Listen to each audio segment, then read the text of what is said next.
Campaign গুলো আমরা করতে পারতাম, সেটা কিন্তু আমরা করতে ব্যর্থ হয়েছি। বিশেষ করে ধরেন যে আওয়ামী লীগ ক্ষমতায় আসলে বলা হয় যে আমরা ভারতের কাছে দেশ বিক্রি করে দিয়েছি। ইভেন এখনই সেটা বলা হচ্ছে। তাহলে ওরা তো আজকে ১৫ মাস ক্ষমতায়। তাহলে ভারতের কাছে আমরা যে বিক্রি করলাম একটা দলিল এখন উপস্থাপন করছে না কেন? আপনি দেখুন ৭৫ সালে বঙ্গবন্ধু হত্যার পরে বলা হলো যে ২৫ বছরের গোলামি চুক্তি করেছিল আওয়ামী লীগ। তাহলে এরপরে তো ২১ বছর ক্ষমতায় ছিল সে ভারত বিরোধী শক্তি, আওয়ামী লীগ বিরোধী শক্তি। তারা সে চুক্তি বাতিল করলেন না কেন? ইভেন বরঞ্চ আপনি যদি প্রকৃত তথ্যে যান, দেখবেন যে বঙ্গবন্ধু কন্যা সরকার ভারতের কাছ থেকে বাংলাদেশের স্বার্থের জন্য যা আদায় করেছে, সেটা অতীতে কখনো কেউ পারেনি, ভবিষ্যতেও পারবে কিনা আমি সন্দেহ আছে আমার। বিকজ আমি শুধু ২ টা ঘটনা আপনাকে বলি।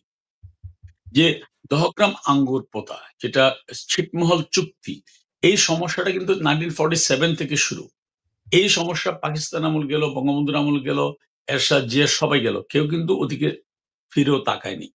বঙ্গবন্ধু কন্যা তার অসাধারণ কূটনৈতিক সাফল্যের মাধ্যমে এই চুক্তি সম্পাদন করে ভারতের প্রায় ১১.৫ থেকে ১২,০০০ একর জমি বাংলাদেশকে ভারত দিল। হ্যাঁ? অর্থাৎ ভারত তাদের মানচিত্র পাল্টালো বাংলাদেশের সাথে বন্ধুত্বটাকে আরো শক্তিশালী করার জন্য। এখন সেটা নিয়েও অপপ্রচার। এবং আজকে সেই এলাকার যারা বাঙালি জনসাধারণ, আগে যারা দিনের বেলাও তাদের এলাকায় যেতে পারত না, এখন তারা অবাধে সেখানে বিচরণ করছে এবং অবাধে বিচরণ ক্ষেত্রটার জন্য ভারত তাদের জমি বাংলাদেশকে, ভূখণ্ডে বাংলাদেশকে দিয়ে দিয়েছে। এটা একটা। আরেকটা দেখুন, আমি সব বাদ দিলাম। যখন ট্রান্সশিপমেন্ট চুক্তিগুলো হচ্ছিল, তখনও কিন্তু ভারত বিরোধী ওই শক্তিগুলো যারা বারবার এই ভয়টা দেখায়, তারা বলে আসছিল যে এর মাধ্যমে বাংলাদেশের স্বার্থ বিপন্ন হয়ে যাবে। ওকে, গুড। এখন আমরা কি দেখলাম? ৫ আগস্টের পরে ভারত ট্রান্সশিপমেন্ট চুক্তি বাতিল করলো। বাতিল করার পরে হা, হা, হায়, হায় একটা রব পড়ে গেল। বিষয়টা কি? বাণিজ্য উপদেষ্টা বলছেন ভারত ট্রান্সশিপমেন্ট চুক্তি বাতিল করার কারণে বাংলাদেশে প্রতি বছর ক্ষতি হবে ২,০০০ কোটি টাকা কমপক্ষে। তাহলে বঙ্গবন্ধু কন্যা ট্রান্সশিপমেন্ট চুক্তি করে কি ভারতের কাছে বাংলাদেশ বিক্রি করেছিলেন? নাকি ভারতের কাছ থেকে বাংলাদেশের জন্য আদায় করেছিলেন? তো এই জায়গাটাই আমরা অবশ্যই মানুষকে প্রপারলি অ্যাড্রেস করতে পারিনি। অথবা মানুষের মননে মস্তিষ্কে একটা ভারত বিরোধিতা এমনভাবে ঢুকে গিয়েছে, যেটা বের করা জন্য যেরকম কাজ করা দরকার সেই কাজ করার ক্ষেত্রেও অবশ্যই আমাদের সাফল্য তেমন নেই। জি, আমার সঙ্গে নিজু মজুমদার যুক্ত হয়েছেন। নিজু মজুমদার আপনাকে স্বাগত জানাচ্ছি। আ এই যে আওয়ামী লীগ বারবারই যে একই রকমের ভুলগুলো করে, তার বিরুদ্ধে যেই মিথ্যাচারগুলো হয়, সেগুলো যে অ্যাড্রেস করতে পারে না, আওয়ামী লীগের ভেতরকার দলগত সংকটটি কোথায়? কেন তারা এই ভুল বিষয়গুলোকে অ্যাড্রেস করে না? আম আ আমরা অনেক, দেখি অনেক, অনেক ধন্যবাদ সুধা আপা। আম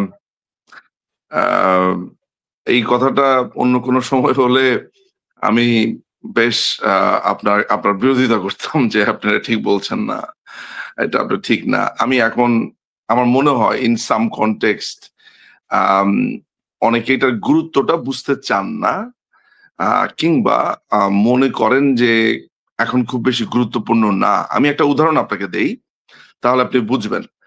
সেটা হচ্ছে যে আ আ মাননীয় প্রধানমন্ত্রীকে আপনার একটা ক্যাঙ্গারু ট্রায়াল এ আপনি দেখেছেন যে বিচার সভা বসেছে সেখানে। তাই তো? যেটাকে আমি আমি আসলে বলি হচ্ছে তাজুলের ট্রাইব্যুনাল। তো এই তাজুলের ট্রাইব্যুনালে আপনার হুমায়ূন আহমেদের একটা উপন্যাস পড়ে আপনার বিচার করা হচ্ছে। আপনি নিশ্চয়ই সেটা দেখেছেন, জেনেছেন।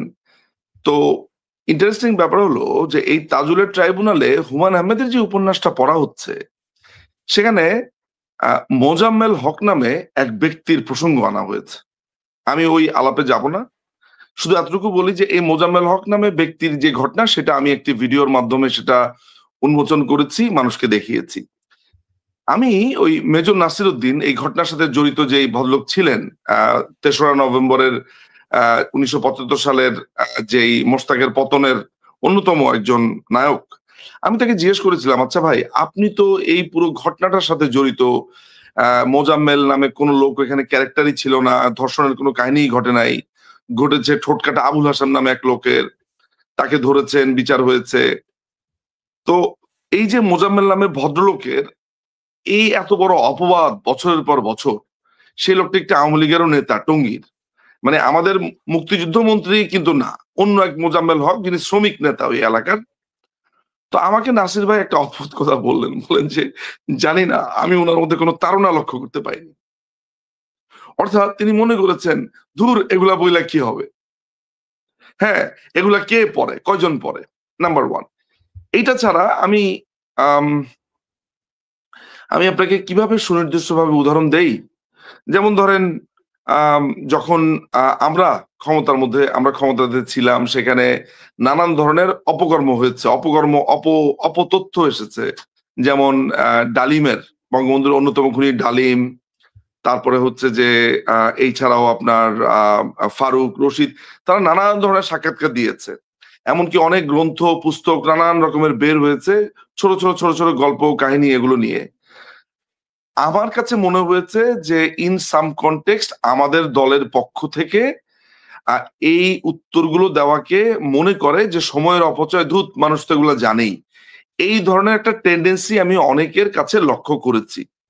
আমি অবশ্য এইভাবে কথাটা বললে মনে হতে পারে যে এটা সবাই মনে হয় এইভাবে ভাবে, যেমন আমিও তো দলের একজন সমর্থক, আমি তো এইভাবে ভাবি না, কিন্তু দলীয় ভাবে সেটার কোনো ধরনের আমি কিন্তু যখন পদক্ষেপ না দেখি তখন কিন্তু আমাকে তখন এটা বলতে হয় যে হয়তো বা দলীয় ভাবে এগুলাকে গৌণ করে ভাবে।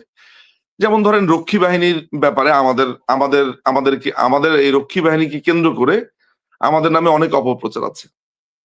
আজ এই পর্যন্ত বাংলাদেশ আওয়ামী লীগের পক্ষ থেকে আমরা একটি পুস্তক কি রচনা করতে পেরেছি যে রক্ষী বাহিনীর এই ফরমেশন ছিল, রক্ষী বাহিনীকে নিয়ে আর বাংলাদেশ আওয়ামী লীগকে নিয়ে যা যা বলা হয় এইটা মিথ্যাই হচ্ছে ঘটনা। বাকশাল, অসংখ্য লেখিকারা বাকশাল নিয়ে গ্রন্থ লিখেছে, কিন্তু এই বাকশাল যে একটি সমাজতান্ত্রিক মুক্তির সনদ ছিল, এটিকে রাষ্ট্রীয়ভাবে আমরা কি আসলে প্রচার করতে পেরেছি? অন্তত পক্ষে আমি খুবই খুবই দায়িত্ব নিয়ে বলতে পারি না, বিকজ আমি এসব নিয়ে লেখালেখি গবেষণার কাজ আমার চলে, ফলে হয় নাই। বাকশাল, তার হ্যাঁ বলুন কি যেন একটা বলতে নিচ্ছিলেন আপনি। বলতে যাচ্ছি শুধু মানে হয়তো নাই, উপরন্তু আমি তো দেখি আওয়ামী লীগের লোকেরাই এই বাকশাল নিয়ে, রক্ষী বাহিনী নিয়ে খুবই লজ্জাবোধ করে। তারা এক ধরনের হীনমন্যতায় ভুগে। তারাও কি আদৌ পড়াশোনা করে? এই প্রশ্নটি আমি আমিনুল ইসলাম আপনার কাছে রাখছি যে আদৌ কি দলের ভেতরে কোনো জ্ঞান চর্চা, এই ইতিহাস জানার প্রচেষ্টা, এগুলো কি আদৌ থাকে? তাহলে বাকশালের মতো এরকম একটি সমাজতান্ত্রিক ব্যবস্থা নিয়ে আওয়ামী লীগের অসংখ্য নেতাকর্মী একদম শীর্ষ পর্যায়ের নেতাদেরকেও দেখি খুবই লজ্জাবোধ করে যখন বাকশালকে একদলীয় ব্যবস্থা বলে। মানে কারণটা কি? ঘাটতিটা কোথায় আপনাদের? দলে দেখুন, জ্ঞানের চর্চা, ইতিহাস চর্চার জায়গাটি কেন তৈরি হয়নি? না, প্রথমত আওয়ামী লীগের নেতাকর্মীরা যদি ইতিহাস চর্চা না করতেন, পড়াশোনা না করতেন সুলতানা, তাহলে নিশ্চয়ই আওয়ামী লীগের মতো একটা রাজনৈতিক দল ৭৬ বছর বাংলাদেশের প্রধান রাজনৈতিক দল হয়ে থাকতেন না। এটা হারিয়ে যেত। তবে শুনেন, আজকে না, যখন না, না, না, না, না, না, আমাকে সরি বলতে দেন। আমি আপনার সাথে একটু ডিফার করি, একটুখানি করে নেই। এইটা বলে আজকে আজকে বিষয়টি হচ্ছে আওয়ামী লীগ মনে করে যে তাদের কোনো বিকল্প তৈরি হয়নি দেখেই এক্কেবারে সাধারণ মানুষরা এসে তাকে সমর্থন দেয়, বারবার উদ্ধার করে দেখে না, আওয়ামী লীগ আমাকে মনে কিন্তু করে আমাকে তাদের মনে হয় সুলতানা, দায়-দায়িত্ব শেষ। আমাকে বলতে দেন। আমি বলছি, না, আমি আমি আপনাকে বলতে দিব, কিন্তু আপনি যদি অন্যদিকে নিয়ে যান তাহলে তো এটা ঠিক অন্যদিকে না। নিচ্ছি না তো। আপনি তো ঠিকই বাকশালের এইদিকে সমালোচনা যেভাবে একেবারে করলেন, সাধারণ মানুষ যারা মুক্তিযুদ্ধকে ভালোবাসে তারা এই দলকে টিকিয়ে রেখেছে।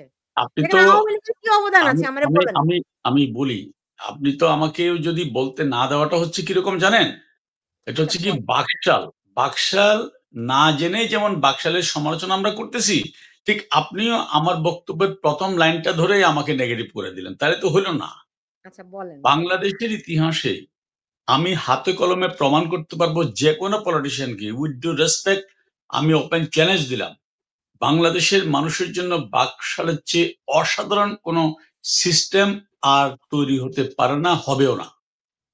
কিন্তু আপনি বাকশাল বঙ্গবন্ধু গঠন করার পরে, এরপরে তো সেটা ইমপ্লিমেন্টেশনে যাওয়ার আগেই যখন বঙ্গবন্ধুকে আপনার হত্যা করা হলো সপরিবারে, তারপরে ২১ বছর এই বাকশালের বিরুদ্ধে যেভাবে শুধু একদল, একদল, একদল এই প্রপাগান্ডা, এবং সারা জীবন আওয়ামী লীগ ক্ষমতায় থাকার জন্য পরিবারতন্ত্র, রাজতন্ত্র, এই অপপ্রচার গ্রামীণ জনপদে ছড়িয়ে দিয়েছে, এটার বিপরীতে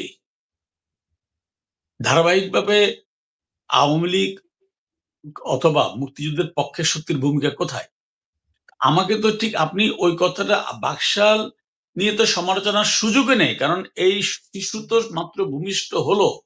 এই শিশু ভূমিষ্ঠ হওয়ার পরে তার হামাগুড়ি দেওয়া, তার আ গুড়ি, গুড়ি পায়ে হাঁটা, তার কৈশোরে উত্তীর্ণ হওয়া, তার যুবক হওয়া, তারপরে তো আপনি তাকে নিয়ে সমালোচনা করতে পারবেন। তার আগেই আপনারা সমালোচনার তোড়ে বাকশালকে শেষ করে দিলেন।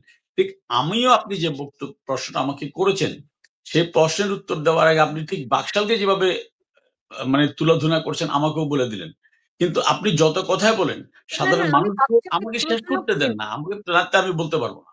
সাধারণ মানুষ আপনাকে ওইটাও বুঝতে হবে। সাধারণ মানুষ আপনি বলছেন যে আওয়ামী লীগকে খুঁজে নেয়। কেন খুঁজে নেয়? আমরা কি সাধারণ মানুষকে টাকা দিয়ে খুঁজছি?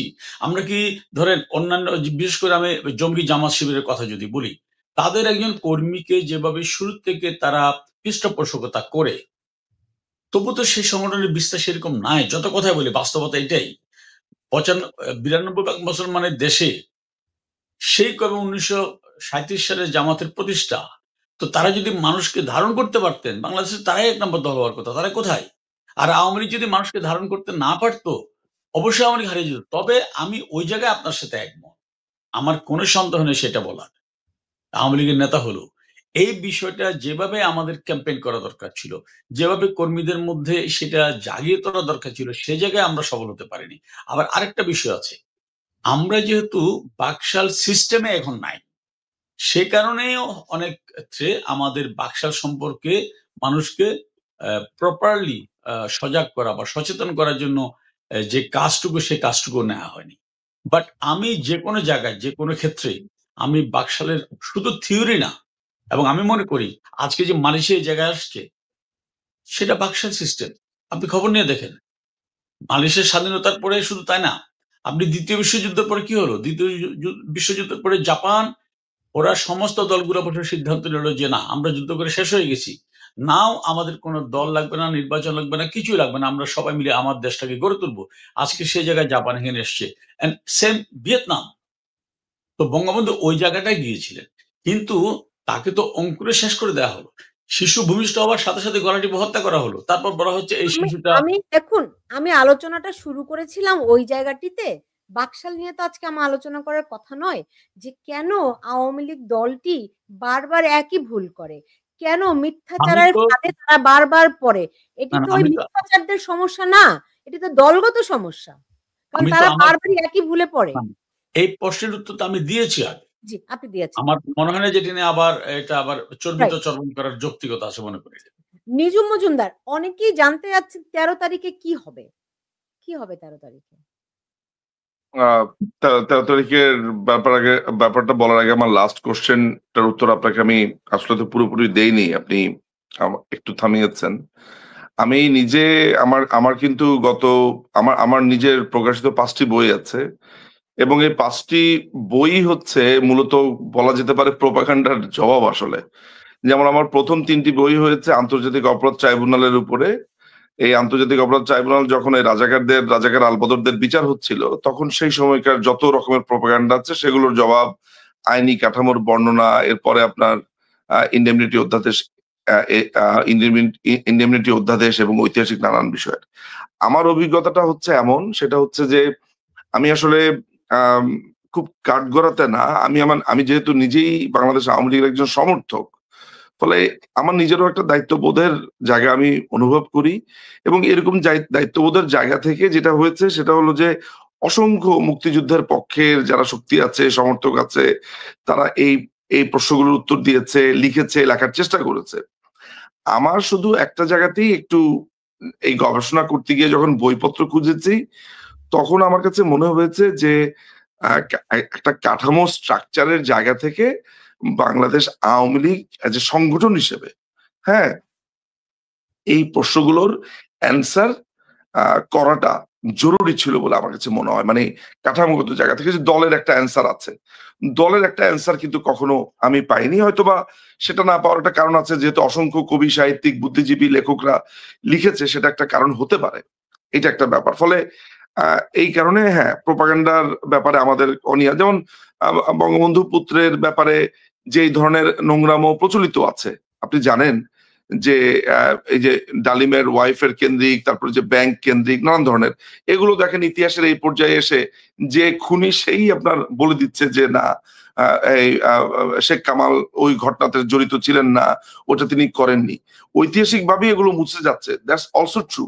কিন্তু একই কথা যে আজকে 54 বছর কেন লাগবে, 50 বছর কেন লাগবে, আমরা কেন এই 50 বছরে করতে পারি নাই? আমি ব্যক্তিগতভাবে অ্যাজ এ সমর্থক হিসেবে আমার দলের এই টেন্ডেন্সিটা আমি দেখি নাই। এটা হচ্ছে আমি দেখি নাই। এটা হচ্ছে আমার আমার এটা আমার আমার দেখার এটা জায়গা। আপনি আগের কিন্তু কথা বললেন, ৭৫ এর আগের কথা বললেন। কিন্তু বর্তমানে বলা হয় যে শেখ হাসিনা দুর্নীতি করেছেন, শেখ রেহানা দুর্নীতি করেছেন, সজীব ওয়াজেদ জয়ের দুর্নীতির কথা বলা হয়। এগুলির ব্যাপারেও কি দল কোনো অ্যাড্রেস করেছে? ব্যাংকে কি তাদের নামে কোনো টাকা পাওয়া গেছে? না, আমি আপনাকে এই প্রসঙ্গে বলি, মাননীয় প্রধানমন্ত্রী যখন প্রথমবার 96 এর ক্ষমতার কথা আমি আপনাকে বলতে পারি। উনি ভারত থেকে মানে আপনার এটা 1999 এর উনি ক্ষমতা তখন ৩ বছরের মাথাতে ভারত থেকে উনি একটা সফর শেষ করে আসার পরে হাইকোর্টে তখন গণহারে জামিন হচ্ছিল। তখন তিনি এই জামিন প্রসঙ্গে একটা বক্তব্য দেন। বক্তব্য দেওয়ার পরে সুপ্রিম কোর্টেরই এক আইনজীবী মাননীয় প্রধানমন্ত্রীর ওই বক্তব্য আদালত অবমাননা হয়েছে বলে একটি রিট পিটিশন দাখিল করেন এবং আদালত তাকে সমন বলতে আদালত তার কাছে জানতে চান। মাননীয় প্রধানমন্ত্রী সিটিং প্রধানমন্ত্রী থাকা অবস্থাতেই তিনি সেই প্রশ্নের জবাব দিয়েছেন। সেই প্রশ্নের জবাবের প্রেক্ষিতে হাইকোর্ট সেটাকে রুল ডিসমিস করে একটি রায়ও দিয়েছে। কিন্তু এই ঘটনাকে কেন্দ্র করে আমি অন্ততপক্ষে মানে গোটা 50 আমি লন্ডনে যখন টকশো গুলো আমি করতাম, আমি ফেস করেছি লন্ডনের বিভিন্ন নেতা আমাকে বলেছে যে আপনাদের নেত্রীকে তো রং হেডেড বলেছে, আপনাদের নেত্রীকে তো এই কথা বলেছে আদালত। তো আমি মানে এই যখন আপনার একাধিকবার আমাকে এই কথা বলা হলো, তখন আমি এই খুঁজে খুঁজে খুঁজে খুঁজে বের করে এটা ভাবার চেষ্টা করলাম যে কোন জায়গাতে রং হেডেড বলেছে, ঘটনাটা আসলে কি। খুঁজতে খুঁজতে আপনার এটা মনে হয় 42 ডিএলআর হবে বা 50 ডিএলআর হবে, আমি এই মুহূর্তে আমার ডিএলআর এর সংখ্যাটা মনে নেই। আমি সেই মামলার রায়টি বের করলাম। রায়টি বের করার পরে আমি তাজ্জব হয়ে গেলাম যে সেখানে রং হেডেড বলে একটা শব্দ আছে বটে, কিন্তু কমপ্লিটলি অন্য একটা কনটেক্সটে বিচারপতি কথাটা বলেছেন। অথচ প্রোপাগান্ডাটা হয়েছে কি মাননীয় প্রধানমন্ত্রীকে সেটা বলেছেন। এরপরে আমি একটা অনেক বড় একটা নিবন্ধ লিখি এবং এই জিনিসটাকে ক্লিয়ার করি যে এই হচ্ছে বাংলাদেশের অবস্থা। ফলে এরকম অনেক অনেক এই যে আমি কথাটা বললাম, এই কথাটা হয়তো বা রাজনৈতিক ক্ষেত্রে অনেকে পাত্তাও দিবে না, কিন্তু আজকে এসে আমরা বুঝতে পারি যে ছোট ছোট ছোট ছোট ছোট অনেকগুলো ঘটনা মানুষের সাথে ঘুরিত চলিত দেখি যে কিভাবে গল্পের গরু ওদের মানে এই পারসেপশনের মধ্যে এসে এটা মানে এটা ডাইনোসর হয়ে গেছে আসলে, বুঝতে পারছেন? মানে রাজার গরুর একটা গরুর একটা মৃত বাচ্চা হয়েছে, সেইটা কিভাবে রাজার একটা কাক হয়েছে সেই গল্পের মতো একটা ব্যাপার। যাই হোক, 13 তারিখে কি হবে আপনি সে প্রশ্নটি করেছেন, এটার জন্য মনে হয় এখানে আমিন ভাই আছে। তিনি যেহেতু দলকে রিপ্রেজেন্ট করেন, তার সাংগঠনিকভাবে তিনি একটি অবস্থান, ফলে এই কথাটা উনি বলতে পারবে। অ্যাজ এ সমর্থক হিসেবে আমি আপনাকে যে কথাটা বলতে পারি, দেখেন শুধু এই 13 তারিখ না, আপনি তো এই 13 তারিখ খালি শুনলেন, এই 13 তারিখ থেকে শুরু করে অনেক কিছুই হবে। এর কারণ হচ্ছে যে গত একটি বছর এই দেশকে এই দখলদার অবৈধ এই টোকাই এরা যেইভাবে জ্বালিয়েছে এবং যেভাবে জ্বালাচ্ছে, যেভাবে এই দেশটাকে ধ্বংসের শেষ প্রান্তে নিয়ে গেছে, সেটি অর্থনৈতিকভাবে বলেন, সামাজিকভাবে তো এমন বিভেদ রেখা হয়েছে। আমি প্রতিদিনই বলি যে এখানে গৃহযুদ্ধ শুরু হয়েছে। আপনারা সেই সাইলেন্ট গৃহযুদ্ধ আসলে আপনারা খুব সম্ভবত দেখতে পান না। আমি তো গৃহযুদ্ধ দেখতে পাই, পরিষ্কার বিভাজন আমি লক্ষ্য করেছি সোমালিয়ান, সুদান এই ধরনের ট্রাইবে যে সমস্যা সেগুলোর মতো। ফলে এরকম একটা অবস্থাতে বাংলাদেশ আওয়ামী লীগই শেষ পর্যন্ত অ্যান্সার। আমি বারবারই বলেছি যে বাংলাদেশ আওয়ামী লীগ যেমন প্রশ্ন, বাংলাদেশ আওয়ামী লীগ হচ্ছে উত্তর। এবং এই 13 তারিখে যেই মহাবিপ্লবের কথা আমরা বলছি, যেই জনগণের যেই স্রোতের কথা আমরা বলছি, যে এই অবৈধ দখলদারের বিরুদ্ধে ফুঁসে ওঠার, আমার ব্যক্তিগত ধারণা যে এটি জনগণের প্রত্যাশিত ডাককেই বাংলাদেশ আওয়ামী লীগ সাংগঠনিকভাবে বলেছে। এটা যদি আপনি মনে করে থাকেন যে বাংলাদেশ আওয়ামী লীগ ডাক দিয়েছে, বাংলাদেশ আওয়ামী লীগ বলছে আসার জন্য 13 তারিখে, আপনি ভুল, এই ব্যাখ্যাটাও ভুল। জনগণ যা চাইছে বাংলাদেশ আওয়ামী লীগ তাদের পক্ষ হয়ে রাস্তায় নামতে বলছে। এটাই জি, হচ্ছে 13 তারিখ। 13 তারিখ জনগণের ডাক। জি। জনাব আমিনুল ইসলাম, আপনি দেখতে পাচ্ছেন যে আজকে বিএনপি নেতা সালাউদ্দিন আহমেদ বলেছেন আওয়ামী লীগের ১৩ তারিখের কর্মসূচি শুনে তার নাকি হাসি পেয়েছে। এমন একটি কথা শোনা যাচ্ছে। অ্যা আসলে ১৩ তারিখে কি হবে? কি কর্মসূচি? ঢাকা লকডাউন বাস্তবায়নের জন্য আপনারা কি করছেন? ইতিমধ্যে কিন্তু গোটা বাংলাদেশে ১৩ তারিখকে কেন্দ্র করে একটা বলা যায় যে একটা আ থ্রিলিং সিচুয়েশন কিন্তু তৈরি হয়েছে। প্রতিদিনই শত, শত ফোন পাচ্ছি। দলের কর্মীরা ফোন করছে তা নয়। একেবারে সাধারণ খেটে খাওয়া অনেকেও ফোন করছে। তাদের বক্তব্য হচ্ছে কি, আমাদের পিঠ দেয়ালে ঠেকে গেছে। আমাদের আর পেছনে ফেরার জায়গা নেই। কারণ আমাদের কাছে শেখ হাসিনা আর আওয়ামী লীগের নেতা নয়। আমাদের কাছে শেখ হাসিনা এখন বাঁচার অবলম্বন। আর এই দখলদার জঙ্গি সরকার একটা ফরমায়েশি রায় দিয়ে তাকে ফাঁসির নির্দেশ দিবে, আমরা ঘরে বসে ঘুমাবো, সে জীবন আমাদের দরকার নেই। আমরা আমাদের সর্বোচ্চটা দিয়ে আমরা ট্রাই করব এবং আমরা এর প্রতিবাদ জানাবো। এবং আপনি যেটা বললেন যে জনাব শিলং সালাউদ্দিন যেটি বলেছেন, উনি তো অনেক কথাই বলছেন। আবার ওনাকে নিয়ে এই চিলড্রেন পার্টির নেতারাও কিন্তু অনেক কথা বলছেন। আপনার মনে থাকার কথা, উনি কদিন আগে একটা সাংবাদিক সম্মেলনে বলেছিলেন যে আওয়ামী লীগের কর্মীরা এক জায়গায় জয় বললে ১.৫ মাইল দূরে গিয়ে বলে বাংলা। তো এটা শুনে আমি একটু গায়ে চিমটে দিলাম। আরে বলে কি? একটা মানুষ এত অন্ধ কি করে হয়? অন্ধ হলেই কি প্রলয় বন্ধ হবে? আওয়ামী লীগের কর্মীরা আজকে গত ১৫ মাসে, সুলতান আপনি দেখেছেন, একজন আওয়ামী লীগ কর্মী দেখাতে পারবেন যাকে পুলিশ গ্রেপ্তার করার পরে সে বলেছে, ভাই আমি আর কোনদিন আওয়ামী লীগ করব না, আমি জয় বাংলার লোক নয়, আমাকে ছেড়ে দেন? একজন দেখাতে পেরেছেন? আওয়ামী লীগকে সামরিক ফরমানের মতো একটা ফরমান বলে নিষিদ্ধ করেছে। বিএনপি কিন্তু আওয়ামী লীগের ১৫.৫ বছর ধরে ১৫ সেকেন্ডের জন্য নিষিদ্ধ রাজনৈতিক দল ছিল না। তবু কি বিএনপি মিছিল আপনারা দেখেছিলেন? বিশেষ করে ১৪ সালের পর থেকে মাঝে মধ্যে ভোরবেলা ২-৪ মিনিটের জন্য একটা মিছিল করতেন। তারপরে মুহূর্তের মধ্যে হাওয়া। আজকে সেই দলের নেতা যদি বলে যে আমার হাসি পায়, ওনাকে হাসতে দিন। মানুষের কাছে তারা কোন জায়গায় গিয়ে ঠেকেছে, এটা ওই চিলড্রেন পার্টির একজন নেতা বলেছেন। এতদিন বিএনপিকে ১ম আমরা জমজমের পানি দিয়ে গোসল করিয়েছিলাম, কাজ হয়নি। এখন বুড়িগঙ্গায় চুবাবো। এখন যাদেরকে এই লেভেলের কর্মীরা বুড়িগঙ্গায় চুবাতে চায়, সেই দলের নেতা আওয়ামী লীগের কর্মসূচি নিয়ে কি বলল বা বলল না, আমি এটা নিয়ে মোটেই ভাবিত নই। কারণ আমার শেকড় জনগণ, আমার জবাবদিহিতার জায়গা জনগণ, আমার শক্তি জনগণ। আজকে আপনি কয়দিন আগে দেখেছেন যে ছাত্রলীগের ছেলেরা মিছিল করে একটা বাসে উঠেছে এবং সেখানে বাসের মধ্যে একজন বাবা তার সন্তানকে কোলে নিয়ে, তার স্ত্রীকে কোলে নিয়ে কিভাবে এই ছাত্রলীগের কর্মীগুলোকে পুলিশের হাত থেকে রক্ষা করেছে। এটা দৃশ্যত একটা প্রতীকী অর্থ। কিন্তু গোটা বাংলাদেশের এটা সত্যিকার চিত্র আজকে। সত্যিকার চিত্র। এই জায়গাটায় আওয়ামী লীগ কিভাবে গিয়েছে? এই জায়গাটায় আওয়ামী লীগ পৌঁছেছে বঙ্গবন্ধু কন্যার অনন্য সাধারণ পদক্ষেপের কারণে। কারণ তিনি এই মানুষগুলোর আর্তি শোনার চেষ্টা করেছেন এবং সেখানে সমাধান দেওয়ার চেষ্টা করেছেন। এই সমাধানের কারণেই আজকে তারা মনে করছে শেখ হাসিনা নাই তো আমরা নাই, আমাদের ভবিষ্যৎ নাই। এই যে একজন রাজনৈতিক নেতা আরেকটা জনগোষ্ঠীর মানুষের জীবনের সাথে একীভূত করে ফেলা, এটাই একজন রাজনৈতিক নেতার এবং একটি রাজনৈতিক দলের সাফল্য। সুতরাং ১৩ তারিখ নয়, আর ভবিষ্যতেও আরো নিপীড়ন হবে। ১৩ তারিখকে সামনে রেখে ইতিমধ্যে ভয়ংকর গ্রেপ্তার অভিযান, নিপীড়ন, নির্যাতন শুরু করেছে এবং আরো meticulous ডিজাইন শুরু করেছে। বাট আমি অ্যাসিউর করছি ইনশাআল্লাহ কোন meticulous ডিজাইন কোন কিছুই আমাদের এই চলমান যে মুভমেন্ট সেটাকে স্তব্ধ করতে পারবে না। এবং বঙ্গবন্ধু কন্যার ফাঁসির রায় ওরা দিবে আমরা জানি। যেহেতু বঙ্গবন্ধু কন্যার পক্ষে সরকার যাকে কৌশলী নিয়োগ দিয়েছেন জামাতের নেতা, তিনি কিন্তু অকপটে আদালতে বলেছেন, মি লর্ড, আমি যদি সাংবাদিকদেরকে বলি আমার মক্কেলের ফাঁসি হবে, তাহলে আমরা যে ফাঁসি দিব এটা তারা বুঝে ফেলবে। হ্যাঁ?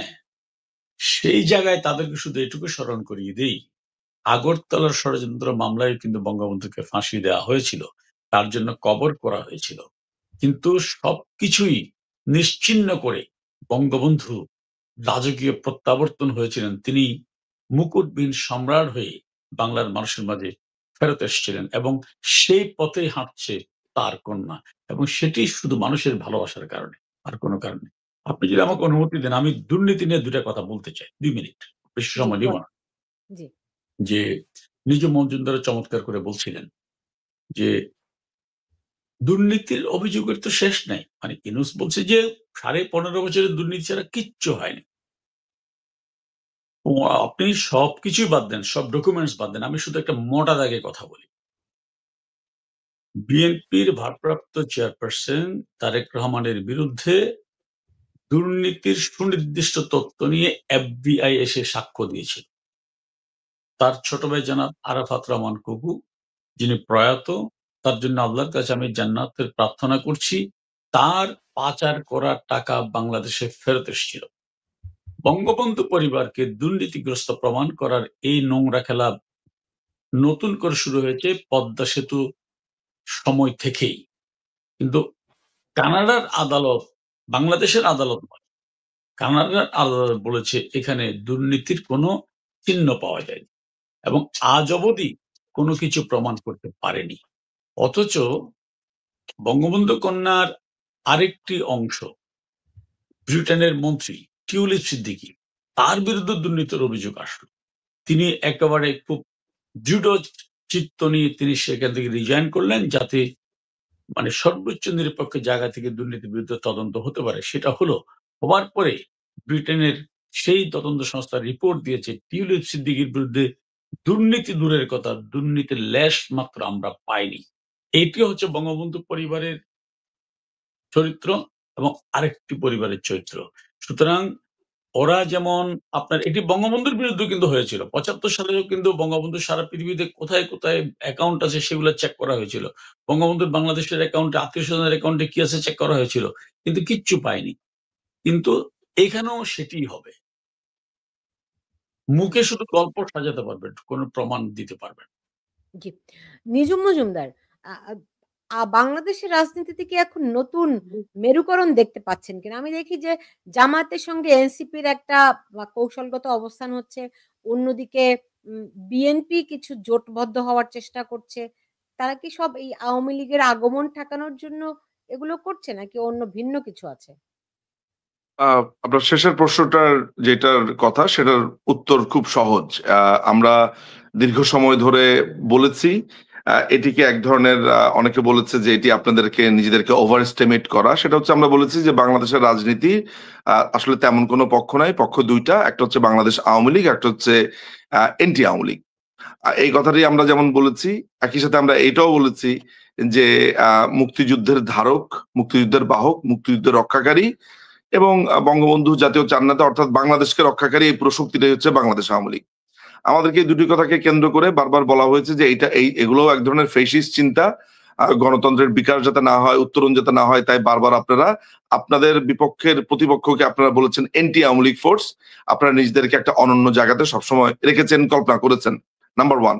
নাম্বার 2, মুক্তিযুদ্ধের কথাও তারা এটা বলেছে। আজকে এই ১৫ মাসে বা ১৪ মাসে আজকে যেটা প্রমাণিত হয়েছে যে মুক্তিযোদ্ধাদের গলাতে যখন জুতার মালা, যখন জাতীয় চার নেতার ভাস্কর্য ভেঙে ফেলা হয়েছে, মুক্তিযোদ্ধাদেরকে যখন জেলে পোড়া হয়েছে, যখন আপনি জয় বাংলা বলতে পারছেন না, মুক্তিযুদ্ধের বই কিনতে পারছেন না, মুক্তিযুদ্ধের কথা বলতে পারছেন না, আপনার যখন জিন্নার এখানে মৃত্যুবার্ষিকী, জন্মবার্ষিকী পালিত হচ্ছে, যখন আইএসআইয়ের এজেন্ট থেকে শুরু করে পাকিস্তানের সাথে ফেডারেশনের চিন্তা করা হচ্ছে, মানে সোজা কথা হচ্ছে যে এগুলো আমি বলাটা হচ্ছে বাতুলতা আর আমার সময় নষ্ট। মানে এখন আর আমাদেরকে আর কিচ্ছু বলতে হয় না। মানুষ এইটা বুঝে গেছে যে বাংলাদেশ আওয়ামী লীগই শেষ পর্যন্ত এই মুক্তিযুদ্ধের পক্ষের শক্তি এবং তাকে রক্ষা করেছে। একইভাবে আপনি আজকে যে ফোর্স গুলোর কথা বললেন, এরা সবাই হচ্ছে অ্যান্টি আওয়ামী লীগ ফোর্স। উত্তর হচ্ছে ইয়েস। আওয়ামী লীগকে খেয়াল করে দেখবেন গত এই ১টি বছরে যখনই কোন ধরনের আওয়ামী লীগ মাথাচাড়া দিয়ে উঠেছে, আওয়ামী লীগ যখন একটা আন্দোলনের কথা বলেছে, এমনকি মাননীয় প্রধানমন্ত্রী যখন ছাত্রলীগের সাথে একটি সামান্য অনলাইন একটা মিটিং করেছে, যেটি পাবলিক মিটিং, যেখানে ছাত্রদেরকে শুভকামনা জানানো হয়েছে। তাদের কথাই মাননীয় প্রধানমন্ত্রী কিন্তু বলেছেন যে তারা তো কোনো অন্যায় করেনি, তাদেরকে যারা ভুল বুঝিয়েছে তারা। সেই নিরীহ ভাষণের সময় আপনার ঐতিহাসিক 32 নম্বরটা ভেঙে দেওয়া হয়েছে। এই বাঙালি জাতির যদি মানে কোন ধরনের বেদনা থেকে থাকে, সম্মিলিত বেদনা, একেবারে দলমত নির্বিশেষে সম্মিলিত বেদনা, আমি বিশ্বাস করেন আমি বিএনপির সমর্থকদেরকে দুঃখ পেতে দেখেছি অনেক। যারা ধরেন জ্বালাও পোড়া করেন, আছে না, বিএনপিরও তো লোকজন আছে যারা দেশের বাইরে থাকে, পড়াশোনা করেছে, শিক্ষিত একটা অংশ আছে, তারাও কিন্তু বলেছে যে এইটা তাদের কাছে একটা অবিশ্বাস্য ঘটনা ছিল 32 নম্বরের। ফলে এই যে বঙ্গবন্ধুর বাংলায় বৈষম্যের ঠাঁই নাই বলে যারা আন্দোলন করলো, তারা কত বড় প্রতারক, চিটার, তারা যে কত বড় এই জঙ্গি, এই ঘটনার মধ্য দিয়ে প্রমাণিত হয়েছে। এবং এই আপনার যে প্রশ্ন, সেটার উত্তর হয়েছে ইয়েস। বাংলাদেশ আওয়ামী লীগকে ঠেকানোর সমস্ত তারা ঐক্যমত্য হয় যখন বাংলাদেশ আওয়ামী লীগ প্রশ্নে আসলে তারা সব এক। অন্য প্রসঙ্গে, কারণ তারা জানে, আপনি দেখেন আজকে বিএনপি এবং জামাত ইসলামীর আপনি ভোট কাউন্ট করেন, গত 54 বছরে লাগবে না, 1990 সাল থেকে এখন পর্যন্ত আপনি কাউন্ট করে দেখেন। আমি 1973 থেকে এখন পর্যন্ত ভোট কাউন্ট করে দেখেছি, বাংলাদেশ আওয়ামী লীগ এখনো পর্যন্ত 47.21% ভোট পেয়েছে। 47.21% বাংলাদেশ আওয়ামী লীগের ভোট। আপনি যদি মনে করেন যে 2024-এর ইলেকশন আপনি গণায় ধরবেন না, 2018-এর ইলেকশন আপনি গণায় ধরবেন না, 2014টা ধরবেন না, আপনি যদি 2008-এর শেষে যে ইলেকশনটা হয়েছে সেইটা পর্যন্ত আপনি গণেন, তাহলে আপনি দেখবেন বাংলাদেশ আওয়ামী লীগের ভোট হচ্ছে 41 সামথিং। এটা হচ্ছে গড়। একটা দেশে যদি 41 পয়েন্ট সামথিং একটা দলের ভোট হয়, তাহলে সেই দলকে আটকানোর জন্য জোট হবে, কত কিছু হবে, সেটা বলার অপেক্ষা রাখে না। এটা গেল একটা।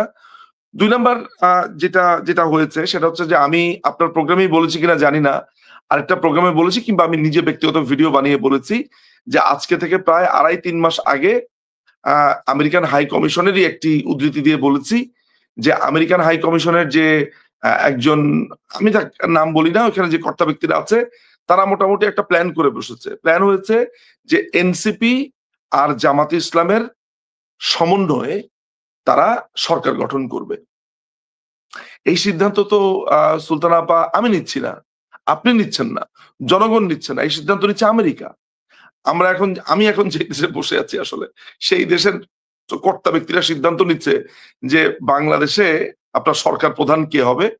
এবং তারেক রহমানের প্রশ্নেও কিন্তু তাদের ব্যাপার আছে যে তারেক রহমান রাজনীতি করবে কি করতে পারবে কি পারবে না, এই ধরনের তাদের ডিকটেশন আছে। আমি কিন্তু এই জায়গাতে উঠেও একটা কথা বলি যে আমাদের দেশের রাজনীতিবিদরা যদি কেউ খারাপ হয়, অন্যায় করে, সেটার বিচার আমরা করব, সেটা আমরা দেখব। দেশের বাইরে থেকে এসে কেউ ছড়ি ঘোরাবে, অমুক লোক রাজনীতি করতে পারবে না, তমুক লোক রাজনীতি করতে পারবে না, সেটা কিন্তু শেষ পর্যন্ত আপনার গায়েও একদিন ছবল দিবে, ওটা যদি আমি মেনে নেই। সেই জায়গা থেকে বলতে পারি যে আমাদের দেশে এখন এই মুহূর্তে রাজনীতির নিয়ন্ত্রণ করছে আমেরিকা, রাজনীতির সিদ্ধান্ত নিচ্ছে আমেরিকা, প্রশাসনের সিদ্ধান্ত নিচ্ছে আমেরিকা, এবং এই পুরা দেশকে কিভাবে ক্যাপচার করবে এবং কিভাবে কোথায় ঘাঁটি গাড়বে, কোথায় কোন জায়গাতে কি হবে না হবে, এই সমস্ত কিছুরই সিদ্ধান্ত আমেরিকা নিচ্ছে। এই দেশে যখন আপনার চারদিকে আপনি ছোটবেলা থেকে যখন আপনি ইংরেজি পড়েন, আপনি যখন আমেরিকান মুভি দেখেন, আমেরিকান ড্রেস আপ করেন, আমেরিকা যখন কথায় কথায় আমেরিকার লোকেরা যখন আমাদের রাজনীতিতে হস্তক্ষেপ করে, আপনি কি কখনো বাংলাদেশে কাউকে বলতে শুনেছেন দেশ আমেরিকার কাছে বিক্রি হয়ে গেল? আমরা কিছু অপাংতেও, আমি বলি এখন অপাংতেই তো, এই মানুষগুলো ছাড়া কেউ কখনো বলেছি যে এই যে 16 পাতার একটা চুক্তি হয়েছে আমেরিকার সাথে, এই যে এত বড় একটা চুক্তি হয়েছে যেখানে আপনি মোটর ভেহিকেল পার্টস থেকে শুরু করে, ওষুধ থেকে শুরু করে, খুচরা যন্ত্রাংশ থেকে শুরু করে, আমাদের ইপিজেড এর কাঠামো কি হবে, আপনি কার থেকে শিপ কিনতে পারবেন, কার থেকে পারবেন না, হালাল মাংস বাংলাদেশে কোন প্রক্রিয়াতে আসবে, সমস্ত কিছু এই চুক্তির মধ্যে আমেরিকা সিদ্ধান্ত দিয়েছে। আমেরিকা যা বলবে তা। আপনি কি কখনো কল্পনা করতে পারেন যে বাংলাদেশের কাস্টমসে যে তথ্য আছে, আমরা কোন দেশে কত পণ্য আমরা আমরা আমরা রপ্তানি করছি, আমদানি করছি, এটির পুরো তথ্য আমেরিকাকে দিতে হবে? এটি আমার কথা না, এটি ওই চুক্তির মধ্যে আছে। এগুলো কি আমরা কখনো বলেছি? আমরা বলিনি। ফলে আপনি যে প্রশ্নটা করলেন যে জামাত এবং এনসিপি একটা জোট করছে, বিএনপি অন্যদের নিয়ে জোট করতে চাইছে, তাহলে কি আওয়ামী লীগকে কোণঠাসা করার চেষ্টা করছে? উত্তর এর মধ্যেই নিহিত আছে যে বাংলাদেশ আওয়ামী লীগকে তারা নিঃশেষ করে দিতে চায়। বাংলাদেশ আওয়ামী লীগকে একটা রিফাইন্ড আওয়ামী লীগ করার নানান রকমের ট্রাই করেছে, কিন্তু তারা দেখেছে যে যাদের সাথেই তারা এসব আলোচনা করতে যায় তারাই একটাই কথা বলে যে জননেত্রী শেখ হাসিনা ছাড়া আমরা কিছু বুঝি না, উনি থাকলে রাজনীতি করবো, নাহলে দরকার হলে রাজনীতিই করবো না। সিম্পল সিম্পল কথা। আর এনসিপি আর জামাতের সমন্বয়ে আমেরিকা একটা সরকার বানাতে চায়। সিম্পল। আপনি আমার কথাটাকে বিশ্বাস করতে পারেন কিংবা না পারেন, এটাই বাস্তবতা।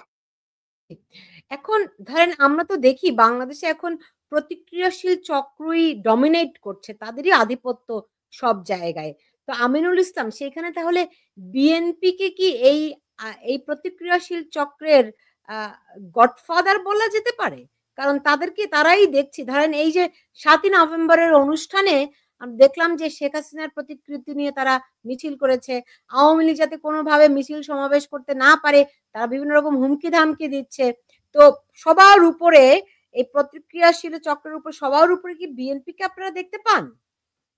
ডেফিনিটলি বিএনপির যে জন্ম প্রক্রিয়া, আপনি সেটা যদি এনালাইসিস করেন, তো তারা তো ষড়যন্ত্রের মাধ্যমে ক্ষমতার গহ্বরে বসে রাজনৈতিক দলের জন্ম। ওরা তো ওখান থেকে বেরিয়ে এসে মানুষের রাজনৈতিক দল হয়ে উঠেনি এবং তারা সবসময় ষড়যন্ত্রে খুঁজেছে। এবং যে কারণে আমি মনে করি আপনি বিএনপি নেতাদের গত ১৪ মাসের প্রত্যেকটা বক্তব্য যদি একেকটা ফ্রেমে দাঁড় করান, আপনি কোনটাই সুনির্দিষ্ট কোনো তথ্য পাচ্ছেন না। বিএনপি মির্জা ফখরুল সাহেব বলছেন একটা কথা, উনি আবার ২ ঘন্টা পরে সেই কথা থেকে সরে গিয়ে আরেকটি কথা বলছেন। সালাউদ্দিন সাহেব বলছেন এক ধরনের কথা, মির্জা আব্বাস সাহেব বলছেন এক ধরনের কথা, মই অ্যা আ আপনার মঈন খান বলছেন এক ধরনের কথা। তাহলে এটা কেন হচ্ছে? তারা যদি সুনির্দিষ্ট লক্ষ্য নিয়ে জনগণের একটি রাজনৈতিক দল হয়, সেখানে তো কথার ভিন্নতা হতে পারে না। অর্থাৎ তাদেরকে তাদের প্রভুরা যখন যেটা শিখিয়ে দিচ্ছে, তারা সেটাই বলছে।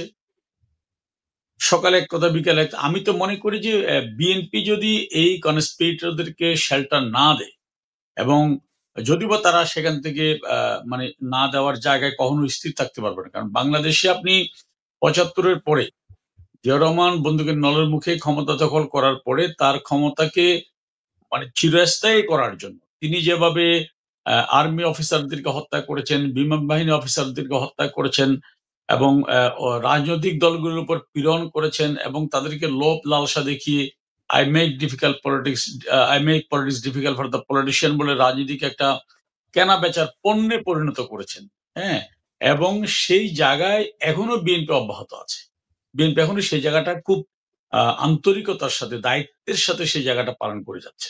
তো সুতরাং আমি মনে করি না যে তারা এখান থেকে বেরিয়ে এসে কোনো আ সৃষ্টিশীল মানুষের জন্য, দেশের জন্য কিছু করতে পারবেন। এবং আপনি সব বাদ দেন। আপনি অনেকের দুর্নীতি, এই যে আমি আবার এখানে দুর্নীতির কথাটা আসি। যে দুর্নীতির কথা বলছেন আওয়ামী লীগের আমলে। ওকে, বিশাল অপপ্রচার। আমি শুধু একটা বিনীত প্রশ্ন, আমার কোনো তথ্য দরকার নাই। দুর্নীতি নিয়ে যারা কথা বলে পৃথিবীতে সেই সংগঠনের নাম হচ্ছে ট্রান্সপারেন্সি ইন্টারন্যাশনাল, টিআই। তারা বিএনপির আমলেও দুর্নীতির সূচক পৃথিবীর দেশে নির্ধারণ করত। এখনো তারাই করে। অর্থাৎ এখন আওয়ামী লীগ ক্ষমতা আসার পরে আওয়ামী লীগের অ্যাপয়েন্টেড কোনো বা আওয়ামী লীগের গড়া কোনো প্রতিষ্ঠান কিন্তু দুর্নীতি নিয়ে কথা বলছে না। সেই টিআই এর রিপোর্ট হচ্ছে বিএনপির আমলে ২০০১ থেকে ২০০৬ সাল ৫ বার দুর্নীতিতে বাংলাদেশ বিশ্ব চ্যাম্পিয়ন হয়েছিল। পক্ষান্তরে বঙ্গবন্ধু কন্যার বাংলাদেশ ২০০৯ সাল থেকে ২০২৪ এই ১৫ বছরে বিশ্বের দুর্নীতিগ্রস্ত প্রথম ১৫টি দেশের তালিকায়ও বাংলাদেশের নাম ছিল না। তো সোজা বাংলায় এর অর্থটা কি?